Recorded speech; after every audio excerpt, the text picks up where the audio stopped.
नमस्कार दोस्तों, स्वागत है आपके अपने YouTube channel Kota education hub में। भ्रमर गीत सार के लिए मुझे काफ़ी लोगों का मैसेज आया है। काफ़ी लोगों ने कहा है कि भ्रमर गीत सार को एक बार मैं पढ़ाऊँ। देखो, अभी कुछ एग्जाम्स आ चुके हैं, अब जैसे यूजीसी नेट का भी है, साथ में असिस्टेंट प्रोफेसर के भी हैं। मैं पूरा तो नहीं पढ़ा सकता कि आपको व्याख्या समेत पूरा पढ़ा दूँ, पर मैं गारंटी ये दे सकता हूँ कि आपका प्रश्न जो भी आएगा ना वो गलत नहीं होगा, ये मैं श्योरिटी के साथ बोल सकता हूँ। तो देखो क्या होता है, हमको पता है कि जो अपना जो भ्रमर गीत सार है उसमें 21 से लेके 50 तक के पद ही सिलेबस में लगे हुए होते हैं। और भ्रमर गीत सार जो है वो किसकी रचना है? वो शुक्ल जी की रचना है। वो सूरदास ने नहीं लिखा था। सूरदास ने सुर साहित्य, सुर सारावली है ना, साहित्य लहरी, इस टाइप से रचना लिखी है। सुर साहित्य रचना भी उनकी एक, क्या बोलते हैं, हजारी प्रसाद द्विवेदी की सुर साहित्य नाम से जो ग्रंथ है वो हजारी प्रसाद द्विवेदी का है। भ्रमर गीत सार का संपादित कौन है, संपादन कौन किसने किया है? शुक्ल जी ने किया है। तो उसमें 21 से लेकर 50 तक के पद हमारे सिलेबस में होते हैं। तो हमको ये पता होना चाहिए कि जब सिलेबस में शुक्ल जी का लगा हुआ है तो शुक्ल जी कैसे दिखाई देते हैं। उसकी पुस्तक ये देखो, ये पीडीएफ जो है ना, ये शुक्ल जी की ओरिजिनल पुस्तक है। जब शुक्ल जी की ओरिजिनल पुस्तक में ही व्याख्या नहीं है तो एग्जामिनर की इतनी मजाल नहीं है कि वो व्याख्या दे दे, क्योंकि वो आउट ऑफ सिलेबस हो जाएगा, क्योंकि वो ओरिजिनल बुक सामने रखनी ही पड़ेगी उनको। अपन ऐसा कर सकते हैं, 21 से लेकर 50 तक के पद में जो पद दिए हुए हैं और जो मूल पुस्तक में जो लिखा हुआ है ना, बस उनको पढ़ सकते हैं। कैसे पढ़ सकते हैं? जैसे ये देखो आप, राग केदार, यानी 21वां पद दिया हुआ है तो पहले तो राग का नाम याद रख सकते हैं, क्योंकि अब जब नागमती वियोखंड से नक्षत्र पूछ सकता है, महीना पूछ सकता है, तो राग का नाम भी पूछ सकता है भ्रमर गीत से। और इस साल जो यूजीसी नेट का एग्जाम हुआ था 18 जून को ऑफलाइन, जो रद्द हो गया था 19 जून को, उसमें पूछा भी था। तो हम ऐसे याद कर लेते हैं, ताकि जब व्याख्या नहीं दी हुई है ना, क्या दिया हुआ है सिर्फ, तो व्याख्या नहीं दी हुई है तो ये देखो नीचे शब्दार्थ दिए हुए हैं। तो आप कभी नोटिस करना, पिछले 5 से 10 साल के पेपर निकाल के देखना, भ्रमर गीत सारा कभी भी कोई प्रश्न पूछा गया है तो उस क्वेश्चन में हमेशा और हमेशा शब्द अर्थ पूछा गया है, बस शब्दार्थ बोला, इसका अर्थ बताओ। हम बात करते हैं भ्रमर गीत सार में पहले पद की, जैसे कि गोकुल सबे गोपाल उपासी, राग केदार है, ये याद रखना। यानी केदार बोला, केदार खाने से, यानी केदार, गोकुल सबे गोपाल उपासी, जोग अंग साधत जे उदो ते सब बसत ईसपुर काशी। ठीक है ना? बोला गोकुल में तो सारी गोपियां गोविंदा की, यानी गोपाल की उपासना करती है। जो ये जो जोग वगैरह साधते हैं ना भैया, योग वगैरह की बातें करते हैं, वो कहाँ बसते हैं? ईसपुर काशी। तो ये देखो अंडरलाइन पूछा गया है ये। ईसपुर मतलब ईश्वर की नगरी, ईश्वर का मतलब काशी में, काशी मतलब शिव जी की नगरी में। तो ये याद रखो आप, ईसपुर मतलब शिव जी की नगरी, ये याद रखो आप। ठीक है ना? गोपाल उपासी मतलब गोपाल की उपासना है ना। और ये देखो आप, का अपराध जोग लिखी पटवत प्रेम भजन उदासी, और सूरदास ऐसे बिरहन को मांगती मुक्ति तजे गुण राशि। अब ठीक है, अब देखो मोटा मोटा क्या अर्थ है इसका, शब्द अर्थ याद रखना है अपन को, शब्द अर्थ। ठीक है, तो उदासी मतलब हो गया विरक्त। ठीक है, उदासी का भाव क्या है? विरक्ति का भाव। मुंह चाही से अपन पढ़ेंगे, खैर। पहले मैं तीनों पद बताया था, उनके अर्थ एक साथ ही बता दूंगा आपको, ठीक है ना? ईसपुर का याद रखना, ईसपुर का पूछा हुआ है, शिव जी की नगरी है ना। कि जीवन मुँह चाही को नीको, है ना।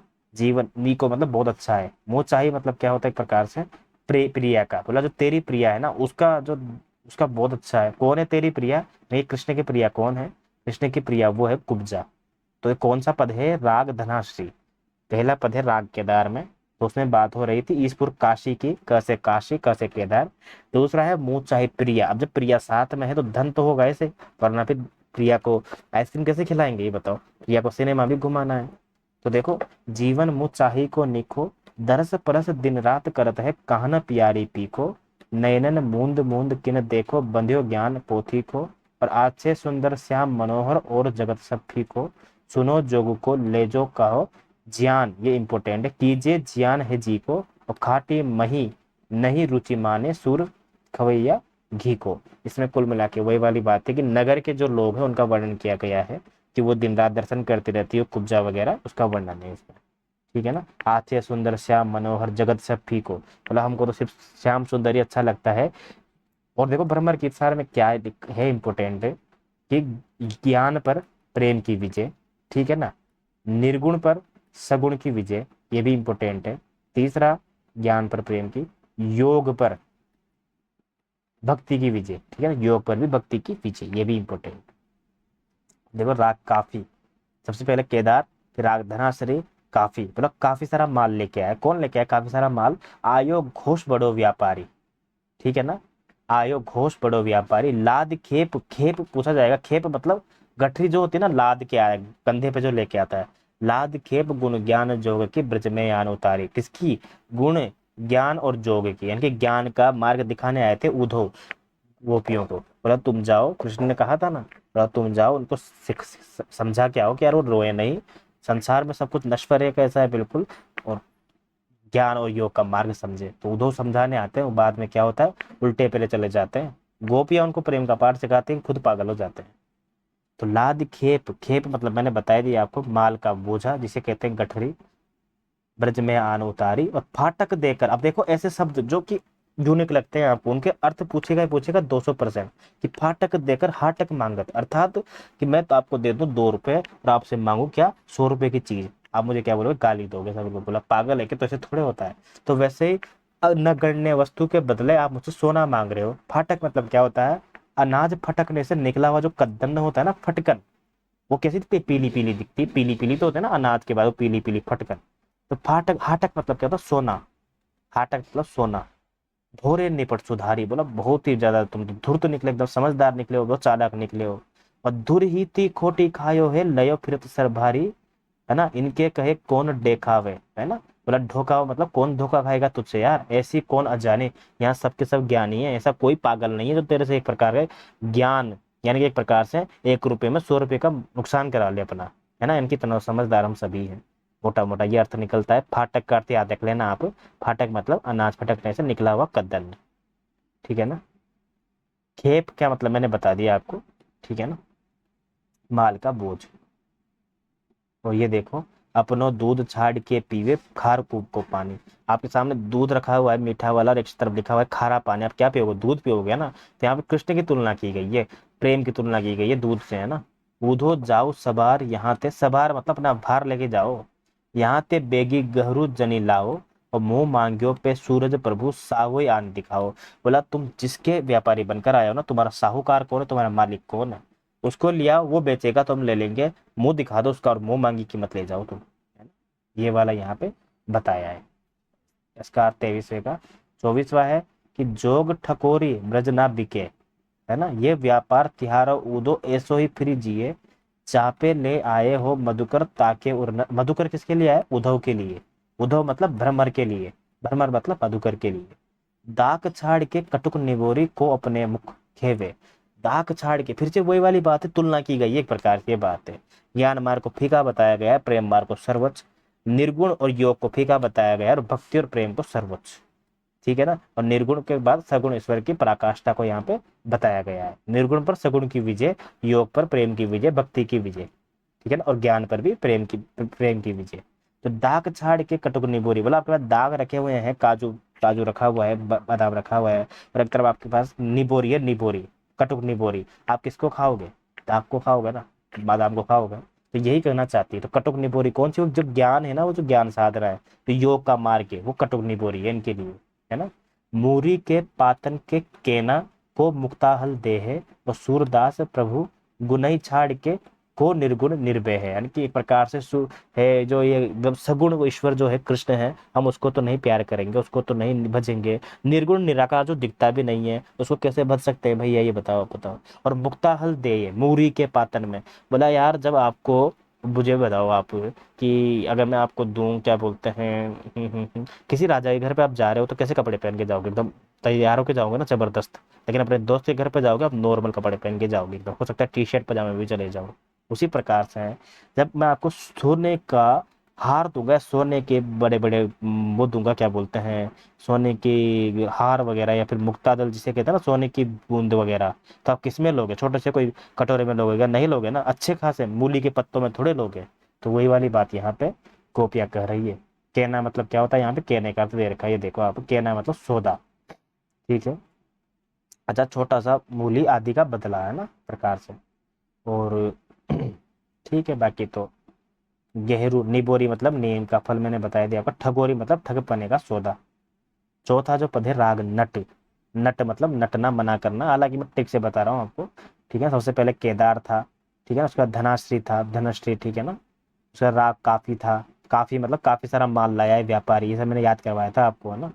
राग नट, प्राण नहीं, हाँ, आए जोग सिखावन पांडे। आए पहले क्या होता, आए से लिखा जाता था प जैसा, है ना। इससे पता चलता है कि ये ओरिजिनल बुक है, क्योंकि शुक्ल जी की ओरिजिनल पुस्तक से आपको पढ़ा रहा हूँ मैं। किसी व्याख्या वाली पुस्तक से पढ़ा सकता था, पर व्याख्या जब आएगी नहीं, एग्जामिनर की खुद यहाँ से बनाएगा, तो मैं वहां से क्यों बनाऊँ कभी, है ना। आए जोग सिखावन पांडे, अरे वाह पांडे जी वाह, तुमको ज्ञान की बात सिखाने और योग की बात सिखाने आए हो, है ना। परमारथी पुराणन लादे जो बंजारे टांडे। टांडे मतलब क्या होता है, एक प्रकार से इधर उधर व्यापार का माल लेके घूमते रहते हैं ना, कौन। परमारथी पुराणन लादे, लादे मतलब घूम घाम कर अपने शरीर पे लेकर, है ना। हमारी गति पति कमल नयन की, जोग सिखे ते रांडे। और कहो मधुप कैसे समाएंगे एक म्यान दे खांडे। अर्थात एक तलवार में, एक म्यान में दो तलवारें नहीं रह सकती। या तो ज्ञान की साधना ही कर सकता है आदमी, या प्रेम की साधना ही कर सकता है। हम प्रेम की साधना के पुजारी, हम ज्ञान की साधना नहीं करेंगे। कहू षटपद इंपोर्टेंट है, वेरी वेरी इंपोर्टेंट। बोला कौन कौन सा संबोधन यहाँ पे उद्धव के लिए आया है, तो जैसे पहले तो मधुकर आया था, भ्रमर आया है, शतपद, शतपद किसके लिए आया है यहाँ पे, आप कृष्ण मत लगा देना यहाँ पे, है ना। कहूँ शतपद आया है यहाँ पे, शतपद आया है उद्धव के लिए, इंपोर्टेंट है उद्धव। कैसे खेत है हाथ इनके संग गांडे, वो काकी भूख गई बयारी, भखी बिना दूध घट मांडे। और काहे को काला, अच्छा, काहे को झाला ले मिलवत, कौन चोर तुम डांडे। और सूरदास तीनों नहीं उपजत, धनिया धान कुमांडे। इंपोर्टेंट है ये पद, कैसे इंपोर्टेंट है बताता हूँ आपको। धनिया धान कुमांडे, इसका अर्थ क्या दे रखा है यहाँ पे, धनिया धान कुमांडे, धनिया धान और कुमांडे, ठीक है ना। और तो यहाँ पे मोटा मोटा अर्थ बताऊँ आपको। गांडा जो है, गांडा शब्द आया गन्ने के लिए, क्योंकि हाथियों के संग हम गन्ने नहीं खा सकते ना, एक प्रकार से, है ना। हाथियों के साथ गन्ना खाना, है ना, इस प्रकार से। और मोटा मोटा अर्थ क्या है यहाँ पे, सत छठ पद मैंने बता दिया आपको। का की भूख मर गई वगैरह वगैरह, छोड़ो ये भी, ठीक है। आयो जोग सिखावन पांडे, कौन सा है, राग नट है यहाँ पे, राग नट, बस इतना से याद रखना। क्रम मिलाने के लिए देखा वैसे भी हुआ है ना।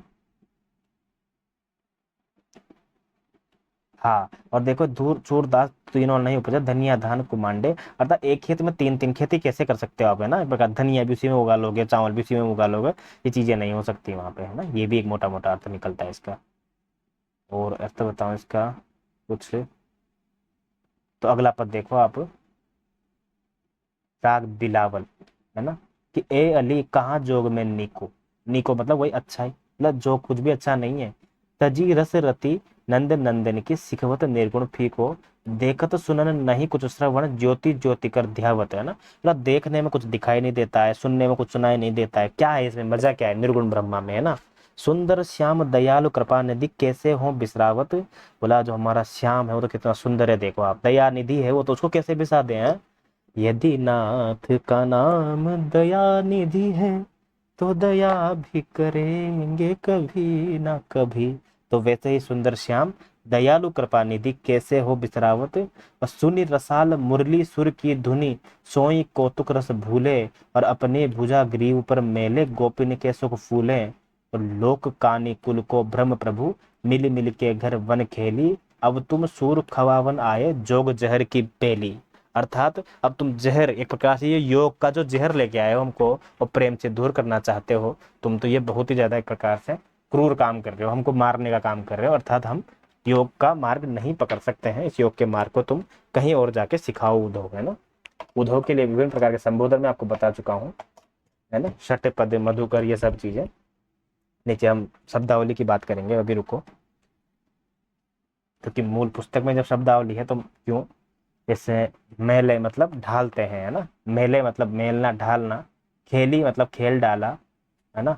अघारी, अघारी जो एक शब्द है ना, वो क्या होता है ना, जैसे कि जो साधु महाराज जो होता है ना, वो अपना हाथ जिस पे टिकाता है ना, वो लकड़ी की वस्तु पे, उसको बोलते हैं अघारी या अधारी, अधारी या अघारी। हालांकि ये पंक्ति भी पढ़ेंगे अपन। और तो इसमें कोई इंपॉर्टेंट नहीं है, इस वाले पद में छोड़ सकते हो आप, सारे पद इंपॉर्टेंट नहीं होते हैं। जैसे एक राग मल्हार है, ये राग मल्हार। हमारे हमरे कौन जोग व्रत साधे। देखो कोई भी जो रचना होती है ना, उसकी शुरुआती पद और अंतिम पद इंपोर्टेंट होते हैं, बस बीच में तो कोई एक आध इंपोर्टेंट होता है। तो हमरे कौन जोग व्रत साधे, मृग त्वच भस्म अघारी, जटा को इतना अवरा दे। तो अघारी क्या है, एक प्रकार से वही जो मैंने बताया आपको, जिसपे हाथ टेकते हैं ना साधु महाराज संत वगैरह, उसको हमरे कौन जोगवत साधे, बोला हमसे नहीं होता यार ये जोग वगैरह काम, हम हमारी जैसी लड़कियां, कोमल कोमल लड़कियां, ये बताओ कैसे योग की साधना करेगी, ये बताओ। वो जो मृग त्वच भस्म अघारी जटा को इतना अवराध है, बोला योग साधना के लिए तो हमको मृग त्वचा लेनी पड़ेगी, भस्म लगानी पड़ेगी, जटाएं बड़ी बड़ी करना, इतने सारे अवरोध है यार, कैसे करेंगे हम ये सारी चीजें, है ना। जाकी कहूँ था ही नहीं पे अगम अपार अगाधे, और उसके बाद भी इतना कर तो लूं मैं, उसके बाद भी तुम्हारे का तो कोई अता पता ही नहीं है, दिखाई भी नहीं देता है कैसा है, सुनाई भी नहीं देता है ना। तो गिरधर लाल छबीले मुख पर इते बांध को बांधे, हम तो भाई हमारे छबीले कृष्ण पर ही मोहित है, एक प्रकार से बांध को बांधे, और आसन पवन विभूति मृगछाला ध्यान इनको अवराधे, और सूरदास मानिक परिहरि के राख गांठ को बांधे। ठीक है, एक प्रकार से इसमें कोई इंपोर्टेंट तथ्य नहीं है, उसको याद करना है। अघारी वाला शब्द इंपोर्टेंट है, बस याद रखना। राग धनश्री का अगला पद है, ठीक है, क्या कहता है, हम तो दूहु भांति फल पायो, जो ब्रजनाथ मिले तो नीको, नातरु जग जस गाई, और कहवे गोकुल की गोपी सब बरणहीन लघु जाति, और कहवे कमला के स्वामी संग मिली भेंट इक पाती। बोला हम तो दोनों तरफ से खुश है भाई, मोटा मोटा अर्थ बता देता हूँ मैं आपको, इसमें कोई भी कमला के स्वामी कभी भी आता है ना, कमला के स्वामी का अर्थ क्या है, विष्णु के लिए कहा है, ये विष्णु के लिए है ना, कमल पे आसान है, आसन है ना, इसलिए। तो और क्या है मैं बताऊंगा भी, इसका अर्थ क्या है कि निगम ध्यान मुनि ज्ञान अगोचर ते भय घोष निवासी, ता ऊपर अब सांच कहो तो मुक्ति कौन की दासी, और जो कथा पा लोगो ऊधो ना कहू बारंबार, सूर श्याम तजी और भजे तो ता जननी छार। अर्थात जिसने कृष्ण भगवान को छोड़कर एक प्रकार से किसी और को भज लिया ना, अगर जीवन में किसी और से तात्पर्य ये है कि निर्गुण ब्रह्मा को एक प्रकार से हम तो कृष्ण कृष्ण यहाँ पे प्रतीक भी मान सकते हैं अपने से, कृष्ण मतलब परमपिता परमेश्वर के अलावा हमें कोई ऐसी चीज के प्रेम में नहीं पड़ना चाहिए जो कि अदृश्य अगोचर एक प्रकार से, जो मतलब एक प्रकार से जो हमें वैसी सुखद अनुभूति नहीं देती है। तो उसने अपनी माँ के दूध को एक प्रकार से लजा दिया है, ऐसे यहाँ पे गोपियों का कहने का भाव है। और मोटा मोटा ये बताओ कि हम तो दोनों तरफ से जीत गए हैं क्या, क्योंकि एक तरफ तुम कृष्ण से प्रेम करते हैं तो हमारा प्रेम अमर है, हम नहीं छोड़ सकते हैं चाहे जो हो जाए, और दूसरी तरफ इस प्रकार से जीत गए हैं कि तुम कहते हो कि तुम्हारे कृष्ण परमपिता परमेश्वर है, तो फिर तुम्हारा कोई कुछ बिगाड़ नहीं सकता, फिर तुम वैसे ही हमारे, क्योंकि वो तो खुद हमसे प्रेम करता है ना। तुम जिसे कहते हो वो झूठ बोलता नहीं है, वो तो परमपिता परमेश्वर है, वो तो हमारे यहाँ पे बात बात पे झूठ बोलता था, ये बताओ। तुम जिसे कहते हो वो परमपिता परमेश्वर है, सबको खाना देने वाला है, यहाँ पर वो छचियां भरी छाछे पे नाच नचावे, थोड़ी सी झूठी छाछ के लिए भी हमारे पीछे पीछे दौड़ा करता था, और तुम कहते हो करता धरता है, तो सबको खाना खिलाने वाला है ना। ऐसे करते करते गोपियां जो है प्रकार से बहुत ही गहराई के साथ जो है उद्धव को प्रेम की बात को समझाती है, और उद्धव लास्ट में पागल होकर चला जाता है। ठीक है ना। अगला देखो आप, अगला पद क्या कहता है ये, कि पूर्णता इन नयन न पूरी, तुम जो कहत श्रवण सुनि समझत, ये या ही दुख मरत बिसोरी, हरि अंतर्यामी सब जानत, बुद्धि विराजत बचन समूरी, वे रस रूप रतन वे रस रूप रतन सागर निधि, क्यों मनि पाए खवावत कुधूरी। देखो क्या होता है ना, अर्थ के साथ एक एक शब्द को मैं बाद में बताऊंगा आपको, अभी तो क्या है ना, रिवीजन करने के हिसाब से मैं इंपॉर्टेंट, आपका सवाल गलत ना हो उतना बता रहा हूँ बस, है ना। क्योंकि मुझे तो बड़ा मजा आता है यार इस वाले पदों को पढ़ाने पे, भ्रमर गीत को व्याख्या करके पढ़ाने में, है ना। रहुरे कुटिल चंपल मधु लंपट, कितब संदेश कहत कटुपूरी। अब देखना इसमें से क्या पूछा जाएगा, कह मुनि ध्यान जहां ब्रज युवती, कैसे ला जात पुलिस करी चूरी, और देख प्रगट सरिता सागर, सर शीतल सुभग स्वाद रुचि रूरी, और सुर स्वाति जल बसे झिए, चातक चित लागत सब झूरी। ठीक है, छोड़ सकते हैं, इतना कोई खास नहीं है। इसका नीचे कोई शब्द अर्थ होगा तो मैं बता दूंगा। समूरी मतलब होता है समूरी, यानी कि जल के मूल से, है ना, मूल से मूल मूल सहित। यहाँ पे जो समूरी आ जाए कभी पूछ ले, समूरी मतलब जल मूल से, क्योंकि ये ऑफिशियल पुस्तक में लिखा गया है ये, है ना।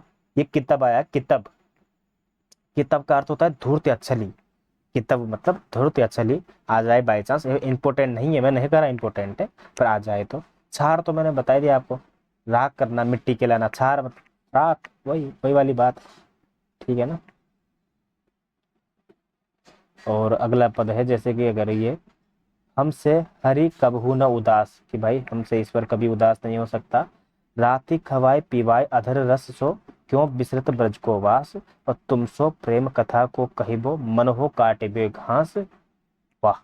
और बहिरो तान, कि तुझसे तो प्रेम कथा कहना तो भाई ऐसा है जैसे तेरे सामने किसी के सामने घास काटना है, ऐसा है बिल्कुल, तुम समझते तो हो नहीं, ऐसा है बिल्कुल।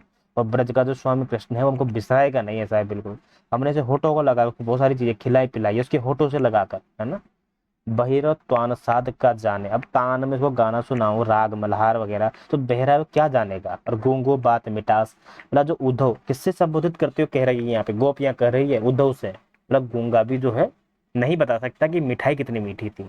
सुनो रे सखी बहुरी फिरी एहे वे सुख विविध विलास, सूरदास उद्धव अब हमको भयो तेरा मास, बोला अब तो अवधि खत्म हो गई। तेरा मास मतलब हो गया एक प्रकार से 12 महीने हम मानते हैं ना मोटा मोटा, मतलब 13 महीने हो चुके हैं, इनकी अवधि खत्म हो चुकी है अब तो उसके आने की, अब तो उसको बुला ला यार, ऐसा है बिल्कुल, है ना। उसी से ही हमारा काम चलेगा, हमको ज्ञान बनते।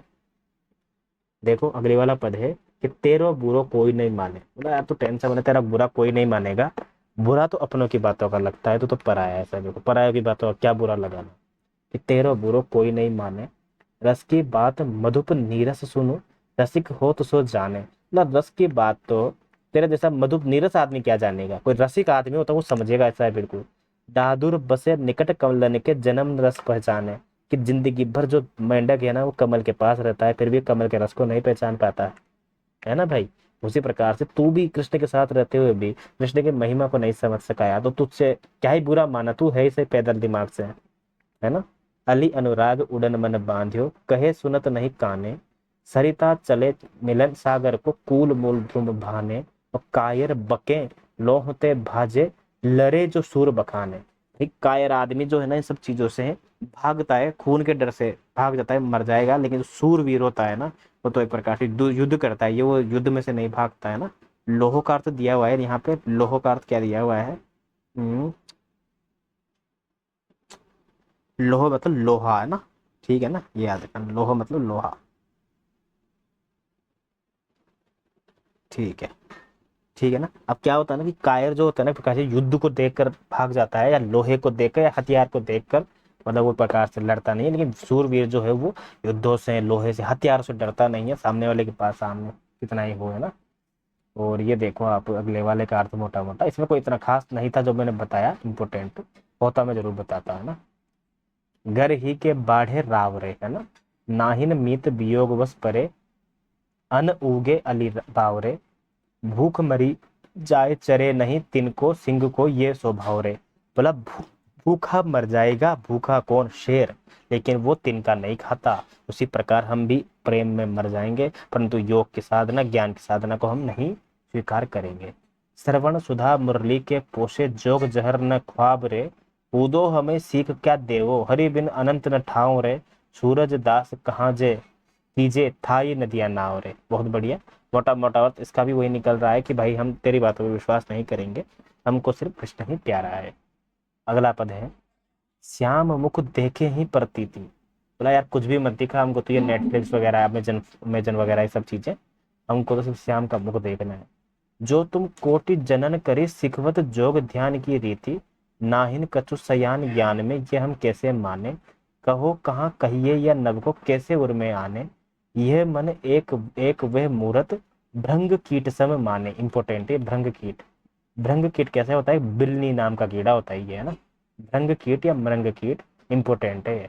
तो बिल्ली नाम का कीड़ा होता है जिसके विषय में प्रसिद्ध है कि वो और कीड़े को पकड़कर उसे अपने रूप का कर देता है। इंपोर्टेंट है ये, इंपोर्टेंट है, वेरी वेरी इंपोर्टेंट। 1000% लगा लो आप इसको। भृंग कीट, ठीक है ना। यह मन एक एक वह मूरत भृंग कीट सम माने, अर्थात भृंग कीट कौन है यहाँ पे, बिल्ली नाम के कीड़े के जैसे कृष्ण है यहाँ पे, जिसने क्या किया है हमको, हमको उसी के रंग में रंग दिया है एक प्रकार से, है ना। तो याद रखना ये भृंग कीट इंपोर्टेंट है। सूर सपत ते बूझत ऊधो ये ब्रज लोग सयाने, ठीक है ना। आगे देखो उसके अलावा किसका अर्थ बताऊं, बस ठीक है इतना ही इंपॉर्टेंट है, ये याद रखना आप, भृंग कीट का, बिलिनी नाम का कीड़ा है ना। मतलब भृंग कीट का अर्थ क्या है, भंवरा ऑप्शन में दे दे, हो सकता है ऑप्शन में दे दे क्या बोलते हैं, उधो ऑप्शन में दे दे, तो याद रखना बिलिनी नाम का कीड़ा है, बिलिनी। राग धनाश्री का अगला पद है कि लरिकाय को प्रेम कहो अली कैसे करके छूटत, ठीक है ना। भैया लंगोटिया यार था कृष्ण हमारा, बचपन की मित्रता ऐसे कैसे छूट जाएगी ये बता दो।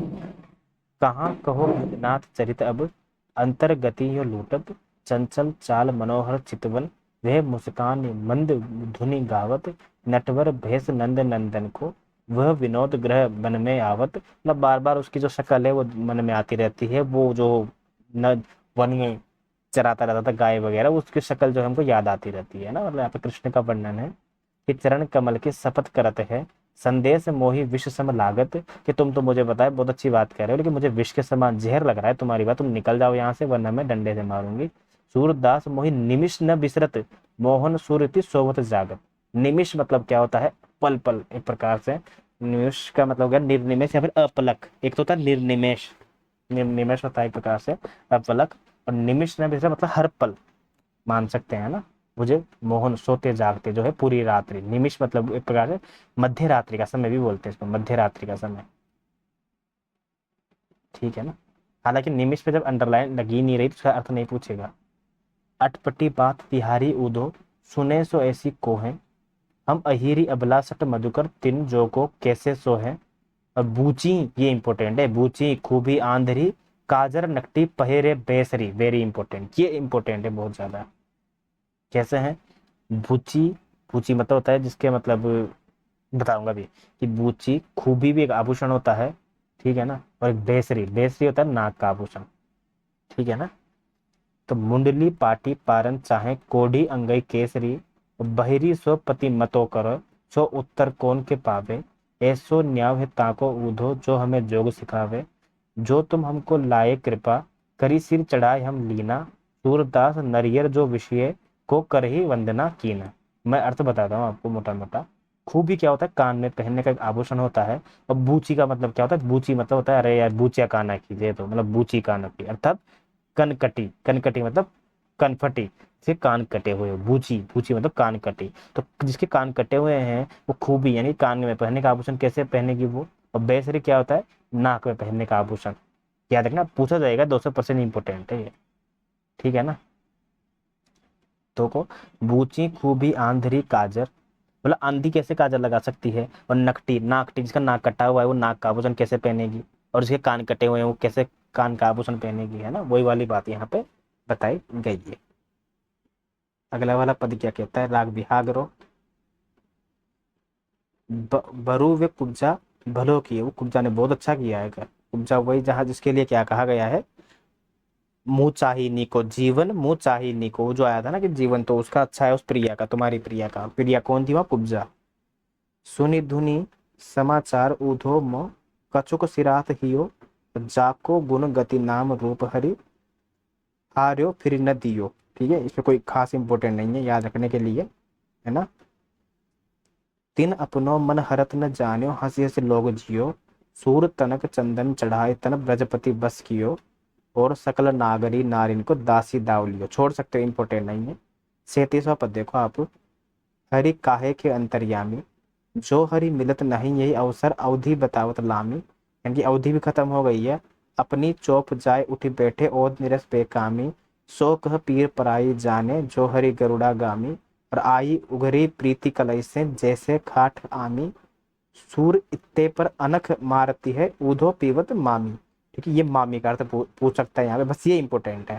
देखो कुछ ज्यादा इंपॉर्टेंट नहीं है, 8-10 चीजें इंपॉर्टेंट बताइए पूरे उसमें, उनमें से आपका प्रश्न आ जाएगा, 200% है ये। तो मामी का अर्थ क्या है यहाँ पे, ऊधो पीवत मामी। अब देखो मामी का अर्थ जो है ना वही इंपॉर्टेंट है। मामी पीना मतलब किसी को पिलाना या साफ इनकार खिलाना, क्योंकि मामी पिलाना वाले प्रकार से होता है ना, किसी बात को मना कर देना एक प्रकार से, बोला यार तू तो मुझको क्या बोलते हैं, तूने तो मुझे वो दे दी, क्या बोलते हो केरला तो कहते हैं ना यार, मुंह की देना, यानी कि तूने मुंह की देना मतलब कुछ चीज थोड़े देते हैं, लेकिन वो क्या होता है, मना करना होता है ना। वैसे मानी, मामी पीना मतलब होता है साफ इनकार करना, ठीक है ना, ये याद रखना। बस उतना ही इम्पोर्टेंट था। बाकी ये माठ मटका वगैरह ये इम्पोर्टेंट, थोड़ा सा इम्पोर्टेंट है, बाकी तो ये सिर्फ मामी पीना इम्पोर्टेंट है। बस मामी पीना मतलब होता है साफ इनकार करना, ठीक है।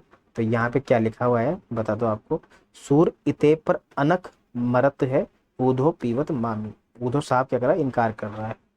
और बिलगी जनी मानव उधो प्यारे, ये मथुरा, ये इंपॉर्टेंट है बहुत ज्यादा। कैसे इंपॉर्टेंट है बताता हूँ आपको, कि बिलगी जनी मानव उधो प्यारे, ये मथुरा काजर की कोठरी जे आवई ते कारे, तुम कारे सुफलक सुत कारे, इंपॉर्टेंट है ये। अब बोला ये सुफलक तुम कारे, तुम कारे कौन कारे, उधो भी काला, सुफलक सुत कार्य, अभी काला कौन है? सुफलक सुत। सुफलक सुत का अर्थ है यहाँ पर कौन? अक्रूर। जो अक्रूर आया था ना गोपियों कृष्ण को लेने, उस अक्रूर के लिए आया सुफलक सुत अक्रूर। इंपॉर्टेंट है ये, याद रखना। इस बार यही पूछा जाएगा। हालांकि नहीं पूछा जाए तो नहीं पूछा जाए, क्योंकि इसको अंडरलाइन करके नहीं दे रखा है ना, इसलिए। ये लो, अक्रूर। कारे मधुप भंवारे, अब यहाँ पे कारे मधुप भंवारे का मतलब है कृष्ण भी कारे हैं यहाँ पे, है ना। तिनके सम अधिक छवि उपजत कमल नयन मनियारे। अब मानव नील माट, माट मतलब मटका, ते काढ़े ले जमुना जो पखारे। और ता गुण श्याम भई कालिंदी सूर्य श्याम गुण न्यारे। बहुत बढ़िया, अर्थात उसके गुणों से ही, जो कृष्ण काला है उसके गुणों से ही कालिंदी यानी कि यमुना का जल भी काला हो गया एक प्रकार से। राग सारंग अपना है कि अपने स्वार्थ को सबको चुप करी रहो मधुश्रम मधुसर लंपट। तुम देखे अरबो औरो कछु संदेश कहन को कही पठ्यो किन सो, है ना। तो चुप हो जा, अब बहुत देर हो गई तुझे कहते कहते। लीने फिरत जुग जोग तिन को बड़े सयाने दो। तब कत मोहन रास खिलाई जो पे ज्ञान हो तो। भाई जब ज्ञान ज्ञान इतना बड़ा था ज्ञान साधना, तो उस समय तेरे जो मोहन है उसने रास की चीजें में क्यों सिखाई, ये बता। अब हमारे जिए बैठे यह पद, हो नहीं हो सो हो। अब तो हमने भाई रास को ही सब कुछ मान लिया है, प्रेम को ही सब कुछ मान लिया है। अब होगा जो होगा देखा जाएगा, क्या उखाड़ लेगा कोई कुछ हमारा। मिट गई मान परे को उदो हृदय हतो सो हो। सूरदास प्रभु गोकुल नायक चित चिंता अब खो। बोला अब हमको कोई चिंता नहीं है, सारी चिंता कृष्ण को है एक प्रकार से। तुम जो कह तो संदेश हो आनी, कि तुम जो संदेशा कहने आए हो, कहा करो व नंद नंदन सो हो तो नहीं हितहानि। जोग जुगति की काज हमारे यद्यपि महामुख सानी। सुख खानी सने स्नेह श्याम सुंदर के हिल मिल के मन मानी। हम पढ़ रहे हैं ताकि भाई इसमें पता चले कौन से पद इंपॉर्टेंट है, इसलिए मतलब कौन से शब्द है ना। सोह लोह परसी पारस ज्यो सुबरन बहर पानी। और पुनि वह चोप कहाँ चुंबक जो लटपटाए लपटानी। और रूप रहित निराशा निर्गुण निगमहु परत न जानी। सूरज दास कौन विधि तासो अब कीजिए पहचानी। और हम तो कहना केले की भूखी, ये पद सबसे ज्यादा इंपॉर्टेंट है अब तक का। 41वां पद जो है बहुत बहुत इंपॉर्टेंट है। इसमें से प्रश्न पूछा गया था कि ऊधो ये व्रत पायो, ठीक है ना। तो ऊधो ने क्या किया, ये व्रत पायो। ऊधो ने क्या किया, ये व्रत पाया। क्या किया कि कहे कृपा निधि हो कृपाल हो प्रेम पढ़न उठा पठायो, है ना। तो ये प्रश्न पूछा गया कि कौन व्रत पाता है इन पंक्तियों में, है ना। ऊधो जो है व्रत पाता है यहाँ पे। क्या, हम तो कहना केली की भूखी, हम तो कहना के साथ केली मतलब प्रेम करने की भूखी हैं। और ये प्रश्न पूछा आया गया एक बार यूजीसी नेट में, क्या कि कहिए कहाँ यो नहीं जानत काहि जोग है जोग। पा लागो तुम ही सो वह पुर बसत बावरे लोग, हम तुम्हारे पैर पड़ते हैं तुम निकल जाओ यहाँ से, सारे बावले बावले लोग पर बसते हैं वहां पे। अंजन अभरन चीर चारु बरु नेक आपतन कीजे। दंड कमंडल भस्म अघारी जो जो तिनको दीजे। सूर देखी दृढ़ता गोपिन की ऊधो ये व्रत पायो। कहीं कृपा निधि हो कृपाल हो प्रेम पठन पढ़ायो। तो किसने कौन सा व्रत पाया, उद्धव ने कौन सा व्रत पाया है? प्रेम पठन पढ़ायो, अर्थात प्रेम का पाठ पढ़कर आया है। कौन आया है? उद्धव पढ़कर आया है, ये पूछा है, पंक्तियां पूछी गई थी ये, है ना। कौन सा व्रत पायो यानी कौन सा पाठ सीखा? प्रेम का पाठ सीख लिया। किसने सीखा? उद्धव ने। ठीक है, अब देखो नीचे देखो, अखियां हरि दर्शन की भूखी, ये भी पूछा गया है। इसमें क्या इंपॉर्टेंट है? ये पथु की, ये पूछा गया था बस एक बार, ठीक है ना। ये इंपॉर्टेंट है। क्या है इंपॉर्टेंट? कि बारक वह मुख फेर दिखावो दूही पयत पीवत। कि बारक, बारक मतलब होता है एक बार फिर से, वो मुंह दिखा दो हमको, फिर से दिखा दो। पय, पय मतलब होता दूध पीता हुआ। पथु की मतलब पत्ते का दोना, ये पूछा गया था, पत्ते का दोना, बस ये इंपॉर्टेंट है। पथु की मतलब होता है पत्ते का दोना। पत्ते के दोने में जो दूध पीते थे ना, पत्ता जो मतलब कोई सा भी पीपल के पत्ते वगैरह से हम कटोरा बनाते हो ना उससे, वैसे। ये इंपॉर्टेंट है बस। सूर सिकत अति नाव चलाओ ये सरिता है सूखी, यानी कि सूखी नदी है, रेत की नदी, इसमें क्या ही नाव चलाओगे तो, है ना। ये मोटा मोटा इसका अर्थ निकलता है। अखियां हरि दर्शन की भूखी कैसे रहे रूप रस रांची ये बतियां बुनी रूखी, मतलब रूखी रूखी बातें कर रहा हूँ, कैसे मजा आएगा। अवधि गणत इकटक मग जोवत अब एती नहीं भूखी। और आभू इन जोग संदेशन उदो अति अकुलानी दुखी। अभी तुम्हारा जोग का पाठ हमको क्या कर रहा है, व्याकुल कर रहा है, दुख दे रहा है। ये जोग का पाठ हमको मत सिखाओ, चले जाओ, निकल जाओ यहाँ से। 43वां पद है, इसमें क्या इंपॉर्टेंट है कि जाए कहो बूझी कुशलात, जाके ज्ञान न होए सो माने कही तिहारी बात। कारो नाम रूप पुनिकारो, कारे अंग सखा सब गात। जो पे भले हो तो कहूँ कारे, तो कत बदली सुता ले जात।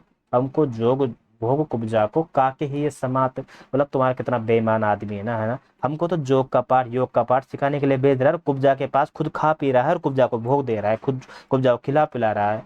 काके ही ये समात, मतलब समानता क्यों नहीं है सबके लिए, ये बताओ। है बेईमान तो वो खुद ही है, और हमसे यहाँ पे ईमानदारी की बात कर रहा है। सूरदास सही सो पति के, पाले जिन तेरी पछतात। ठीक है ना। और कहाँ लो कीजिए बहुत बड़ा है, ये पंक्तियां हैं 48वां 44वां पद है कि कहाँ लो कीजिए बहुत बड़ा है। अति ही अगाध अपार अगोचर, मनसा तहा न जाए। जल बिनु तरंग, भित्ति बिनु चित्रण, बिनु चित ही चतुराई। इंपोर्टेंट पद है ये। क्या है कि जल बिना तरंग, ये कौन सा अलंकार है यहाँ पे, विभावना। ठीक है ना, कि बिना जल के तरंगे कैसे उत्पन्न हो सकती है, बिना दीवार के चित्र कैसे आएगा, और बिना चित्त के चतुराई नहीं आ सकती, पर यहाँ पे आ रही है, अर्थात विभावना अलंकार हो गया। अब ब्रज में अनरीति, कछु ये ऊधो आनी चलाई।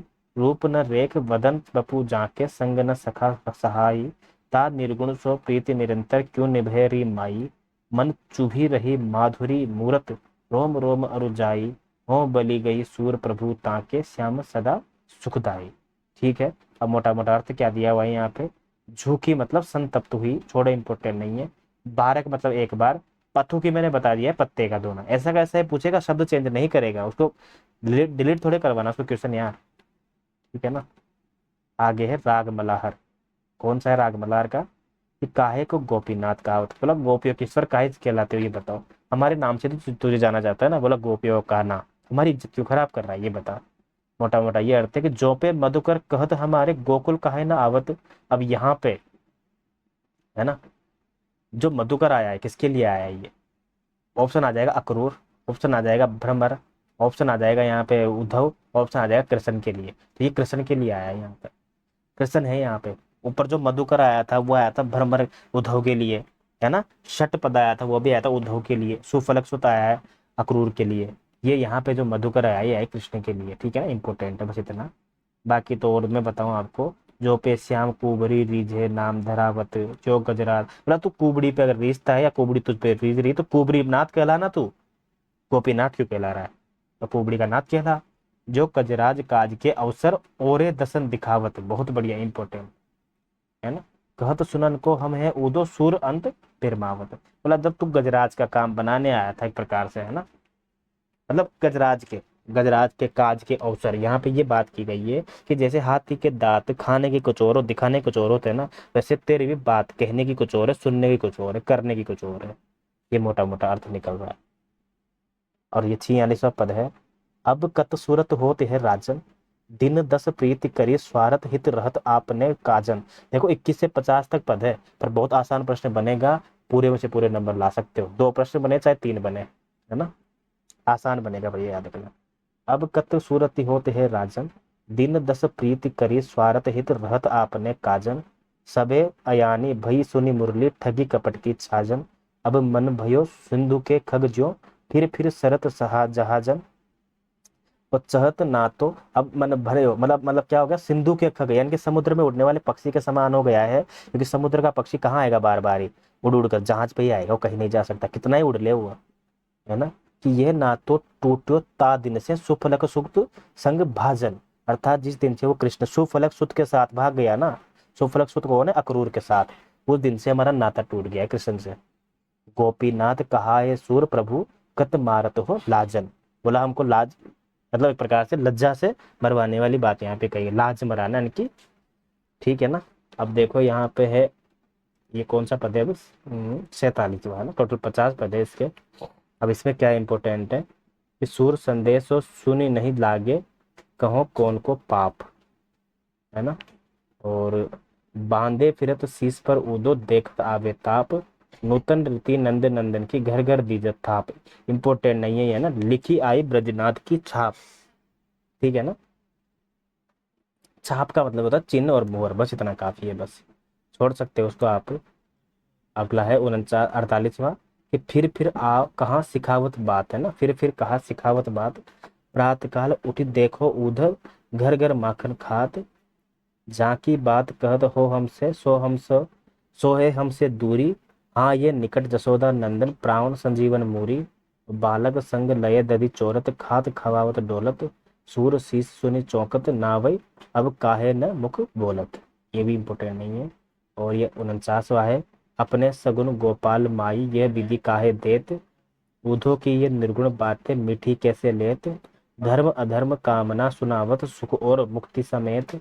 काकी भूखी गई मन लाडू, सो देखो चित चेत। मतलब किसकी भूख गई है ये बताओ, है ना। मन में लाडू की कल्पना करने से भूख की थोड़ी मिट जाती है ना। तो वैसे ही हम भी मन ही मन में अगर योग साधना को मान लेंगे, तो ऐसा कब हुआ है कि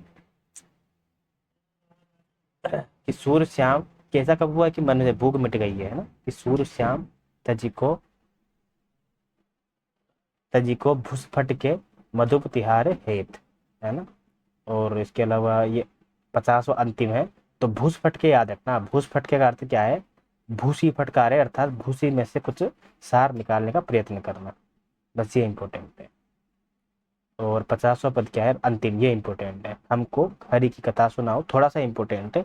बाकी इसके अलावा जो मैंने शब्दार्थ आपको बताया बस उतना पढ़ लेना बस। हमको हरि की कथा सुनाओ, अपनी ज्ञान कथा और ऊधो मथुरा ही ले जाओ। हमको तो हरि की कथा सुनाओ, बस ये याद रखना। और हरि मुख अति आरत इन नैनन, वारक बहुरी दिखाओ। वारक मतलब एक बार फिर से दिखाओ, बार बार दिखाओ का, है ना। और ये देखो, नागर नार भले बूझेगी अपने वचन स्वभाव। नागरी नार का मतलब होता है चतुर नारियां। चतुर नारी का मतलब क्या हो गया, पर मथुरा की स्त्रियां जो है ना, वो सूझेगी तेरे बातें जो है ना, ज्ञान की बातें वही समझेगी। अपने वचन स्वभाव, ऐसी बातें तो है ना हम नहीं समझेंगे। अपनी ज्ञान कथा हो उधो मथुरा ही ले जाओ, अर्थात मथुरा को ले जाओ वापिस उसको, है ना। नागरी नार भले बूझेगी अपने वचन स्वभाव। तो याद रखना, नागरी नार मतलब मथुरा की स्त्रियां, नागरी नारी मतलब कुब्जा के लिए भी आए संदर्भ। पा लागो पैर लगते हैं इन बातन वे अली, उन्हीं जाए रिझाओ। अली यहाँ फिर से किसके लिए आए, उद्धव के लिए। सुनिए प्रिय सखा श्याम सुंदर के, जो पिए सती भाई। हस मुख अति आरत इन नयनन, बारिक बहुरी दुखाए। बोला जिसका मुंह देखने से हमको खुशी मिलती है ना, उसका चेहरा दिखा बार बार ही।